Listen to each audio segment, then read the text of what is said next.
एक लड़की जो वृंदावन से लड्डू गोपाल का विग्रह लेकर आती है और उसकी खूब सेवा करती है, लेकिन एक दिन शादी में चली जाती है तो लड्डू गोपाल को सुलाना ही भूल जाती है। फिर हमारे बाके बिहारी ने इनके साथ जो दिव्य चमत्कार किया, यह प्रसंग आप भी सुनिए। हरे कृष्णा दोस्तों, राधे राधे। आपका मेरे YouTube चैनल पर स्वागत है। आशा करती हूँ सब खुश होंगे, मंगल होंगे। आपसे एक विनती है, अगर आपको प्रसंग अच्छा लगे तो कमेंट में राधे राधे ज़रूर करें। दोस्तों, बात 15 साल पुरानी है। सोनीपत में एक लड़की रहती है जिसका नाम रेनू मलिक है, जो अपने माता पिता के साथ रहती थी। एक ही लड़की थी माता पिता की। माता पिता बड़े ही भक्ति स्वभाव के थे, समय समय पर वृंदावन जाते रहते थे। तो लड़की रेनू मलिक अपने माता पिता के साथ वृंदावन जाती रहती थी।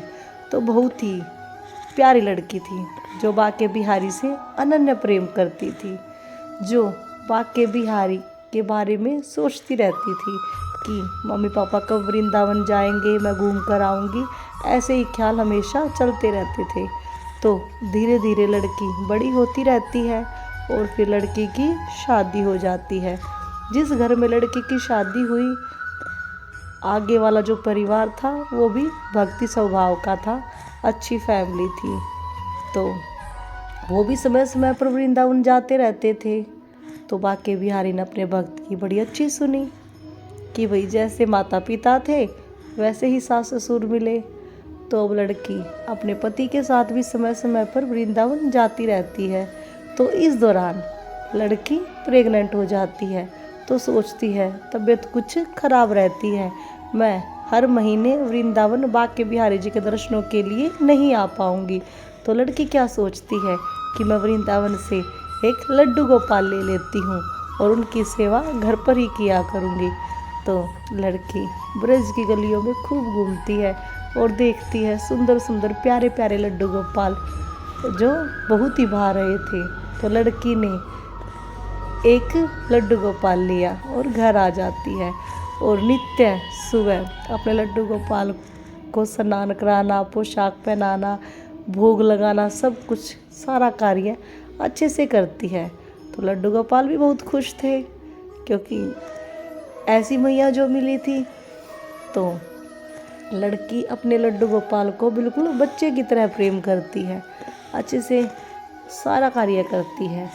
तो अब लड्डू गोपाल को भी आदत हो गई थी, लड़की को भी बहुत ही आदत थी कि मेरे लड्डू गोपाल का ये काम है, अभी सुलाना है, अभी खिलाना है, सारा कार्य जैसे अपने बच्चे का करते हैं बिल्कुल ऐसे करती थी। तो एक दिन रेनू मलिक का पति कहता है कि आज हमें एक रिसेप्शन पर जाना है, तुम तैयार मिलना, जैसे ही मैं काम से आऊँगा तो एक रिसेप्शन पर चलेंगे। तो रेनू मलिक बताती है कि ये तैयार होकर रेडी थी कि जैसे ही आएंगे मैं चली जाऊँगी। रेनू मलिक अपनी सास को कहती है कि माँ, मैंने खाना पका तो दिया है, लेकिन लड्डू के भोग का समय नहीं हुआ है, तो आप समय से भोग लगा देना, मैं खाना बाहर से ही खा कर आऊँगी और सुलाने की कोई आवश्यकता नहीं है, हम 9 बजे तक आ जाएंगे। रेनू मलिक का एक कार्य था कि वह अपने लड्डू के सारे कार्य समय से करती थी, बिल्कुल समय की पाबंद थी कि 6 बजे भोग लगाना है तो 6 बजे भोग लगाना है, अगर 9 बजे सुलाना है तो 9 बजे ही सुलाना है। और रेनू मलिक ने अपने लड्डू के सोने का समय 9 बजे का तय कर रखा था, उसी समय अपने लड्डू गोपाल को सुलाती थी। तो वह अपने पति के साथ चली जाती है और सास ऐसे ही करती है, जैसे ही समय होता है लड्डू को भोग लगा देती है। भोग लगाने के बाद यह माता जी फिर सो जाती हैं। तो जैसे ही सोती हैं तो रेनू मलिक को वहाँ पर ज़्यादा समय लग जाता है। हाँ, सोचती रहती है रेनू कि भाई हम तो लेट हो गए हैं, पता नहीं माँ जी ने लड्डू गोपाल को सुलाया होगा कि नहीं सुलाया होगा, पता नहीं क्या बात हुई होगी। तो ऐसे ही रेनू मलिक रिसेप्शन में यही बातें सोचती रहती है और रात के 11 बज जाते हैं। तो रेनू बहुत ही ज़्यादा परेशान थी तो घर आते ही सबसे पहले लड्डू को देखती है, तो देखा लड्डू तो सो रहे हैं। तो रेनू मलिक शांति से सो जाती है कि चलो माँ ने लड्डू को सुला दिया था, मैंने तो मना किया था कि हम समय से आ जाएंगे लेकिन हमें देरी हो गई, चलो बहुत अच्छा माँ ने सुला दिया। तो फिर रेनू मलिक सुबह उठती है और अपनी माँ के पास जाती है कि माँ धन्यवाद, मैं तो आपको मना करके गई थी कि हम समय से आ जाएंगे और लड्डू को मैं खुद सुला दूंगी, आपने अच्छा किया जो सुला दिया, वरना लड्डू को देरी हो जाती। तो अब रेनू मलिक की सास बताती है, बेटा मैंने नहीं सुलाया था, मैंने भोग लगा दिया था और मेरी आँख कब लगी मुझे पता ही नहीं लगा। फिर 9:05 पर मुझे एक सौंपन आया, सौंपन में एक सुंदर सा लड़का था जो रो रहा था। मैंने पूछा बेटा आप क्यों रो रहे हो? तो इन माता को उस लड़के ने कहा कि मुझे नींद आई हुई है लेकिन मेरी मैया ने मुझे आज सुलाया नहीं है।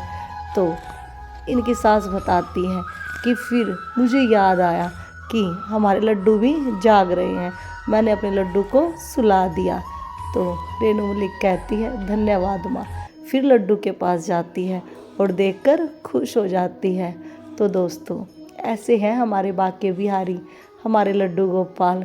जैसे हम अपने भगवान जी को जैसी आदत डालते हैं वो वैसी आदत में डल जाते हैं। जितना प्रेम हम उनसे करते हैं उतना ही वो हमसे भी करते हैं, लेकिन आवश्यकता है सिर्फ प्रेम की, क्योंकि हमारे लड्डू गोपाल बाके बिहारी किसी चीज़ से नहीं रीझते, सिर्फ प्रेम भाव से ही रीझते हैं और एक क्षण में अपने भक्त के ही हो जाते हैं। तो दोस्तों अगर आप भी लड्डू गोपाल की सेवा करते हो तो पूरे ध्यान से प्रेम पूर्वक कीजिए। तो देखिए आपके साथ आपके लड्डू गोपाल कोई ना कोई लीला करने के लिए अवश्य ही आते रहेंगे।